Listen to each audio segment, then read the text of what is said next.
Bonjour messieurs, dames, ici Éric Leray pour l'émission Occident. Alors je suis très fier cette année, comme je l'ai fait depuis 2-3 ans maintenant, d'accompagner mes amis Chantal et Gérard Budiaglot dans leur fonction de coprésider le Festival du cinéma israélien de Montréal. Alors vous le savez, je suis membre de l'association Kabik Israël depuis longtemps. J'étais animateur radio à Radio Shalom Montréal.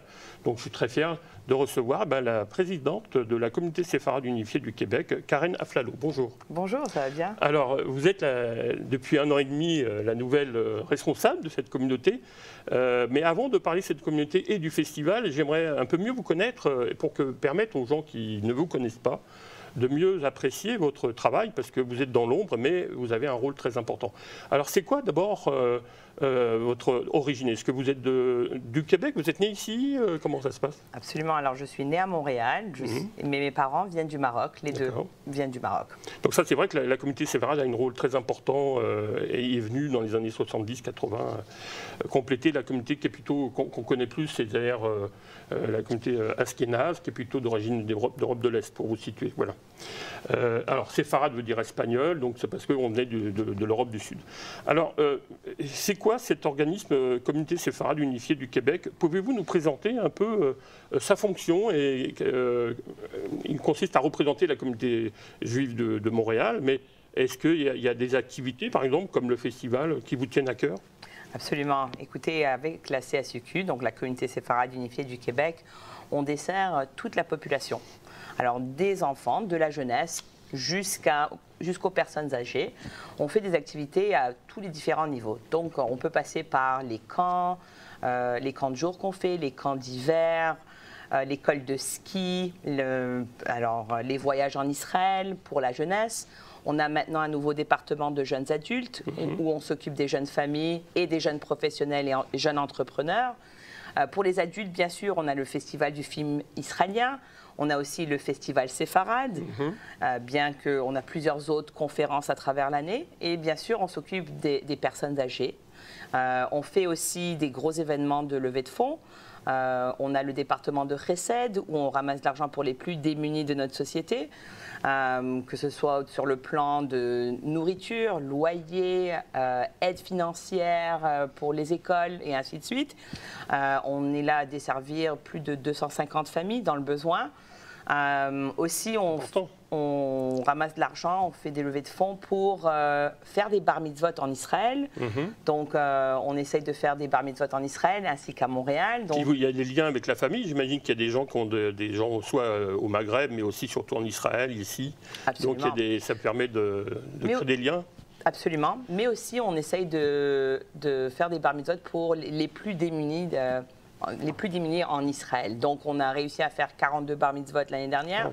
Et alors, expliquez à nos téléspectateurs, c'est quoi une bar mitzvah? Oui. Moi, j'ai assisté. Alors, c'est ça, la bar mitzvah, c'est quand un jeune garçon devient un homme, on va dire, adulte, à 13 ans, et donc il fait une cérémonie comme une communion. Comme une communion, j'allais dire ça. Exactement. Tout à fait, comme une communion où il prie dans la synagogue une portion de la Torah, donc de la Bible, et c'est là où on dit qu'il devient un homme. Et donc, habituellement, c'est assez dispendieux de faire une bar mitzvah. Donc, on les aide dans ce besoin. D'habitude, c'est des orphelins ou des personnes qui ont immigré récemment en Israël et qui ont forcément pas les moyens de le faire. Donc, on les aide dans cette capacité-là. Alors, il y a aussi l'école qui est importante. Les écoles, est-ce que vous avez aussi un rôle de soutien ou d'accompagnement, comme par exemple l'école Maïmonide qu'on connaît le plus, c'est là où Gad Elmalek a fait ses études et son premier spectacle. Mais enfin, est-ce que vous avez un rôle de soutien ou de partenariat avec les écoles, par exemple ? Alors, bien sûr, on a un rôle de partenariat. Toutes les écoles séfarades sont des constituantes de la CSUQ. On ne leur vient pas en aide financière, mais et récemment, ils ont fait un voyage au Maroc, un voyage retour aux sources. Et c'est bien sûr la CSUQ qui a organisé le voyage pour l'école Maïmonide. Donc, dans ces eaux-là, on essaye de créer des associations, justement, avec nos partenaires, nos constituantes. Aussi, tous les jeunes de ces écoles-là font partie de nos programmes jeunesse. Donc, que ce soit Maïmonide ou Herzliya ou Hebrew Academy, alors toutes ces écoles juives et bien sûr des écoles non juives aussi participent à nos événements aussi. Alors, ça tombe super bien parce que dans le festival dont on va parler, Festival du cinéma israélien de Montréal, il y a un film qui a été lancé pour la première fois au Maroc.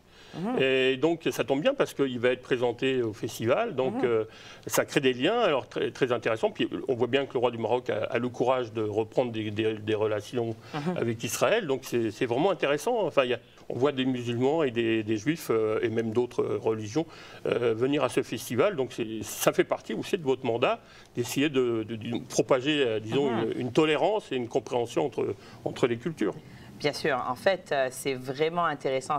Habituellement, le Festival du film israélien est là pour bâtir des ponts entre la communauté francophone et anglophone montréalaise, notre communauté, mais aussi la communauté québécoise, donc faire connaître le festival, le film israélien, je devrais dire, à notre communauté québécoise.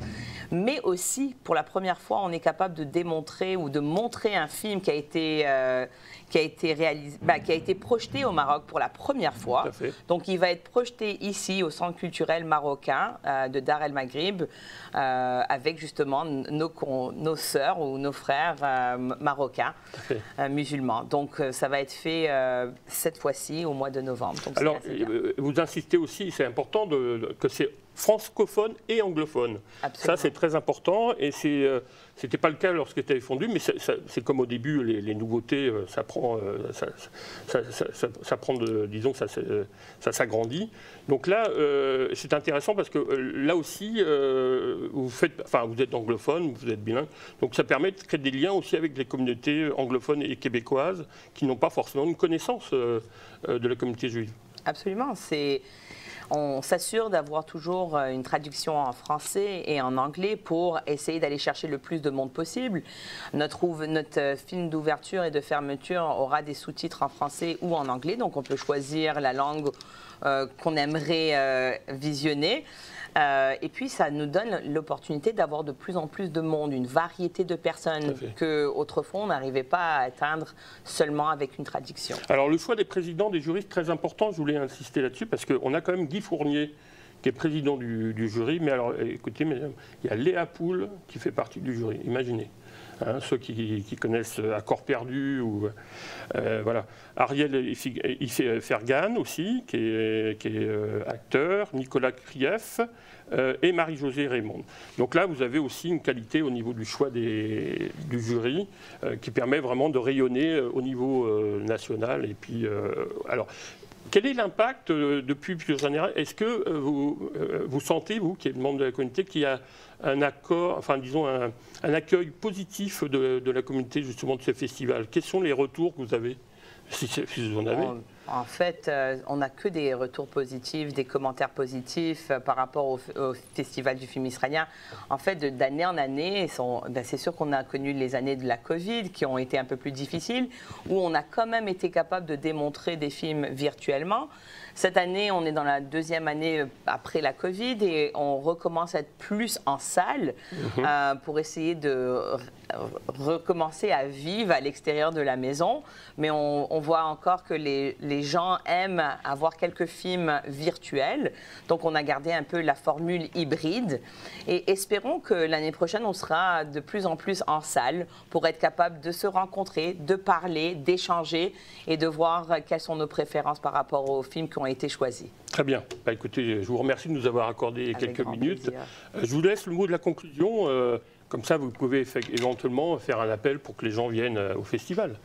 Écoutez, j'espère sincèrement que tout le monde pourrait venir en grand nombre, surtout pour les films qui sont en salle. Chantal et Gérard Busaglo, qui sont les coprésidents, ont travaillé acharnément sur ce programme et toute l'organisation derrière ce festival. Et je pense que réellement, ils ont fait un excellent travail.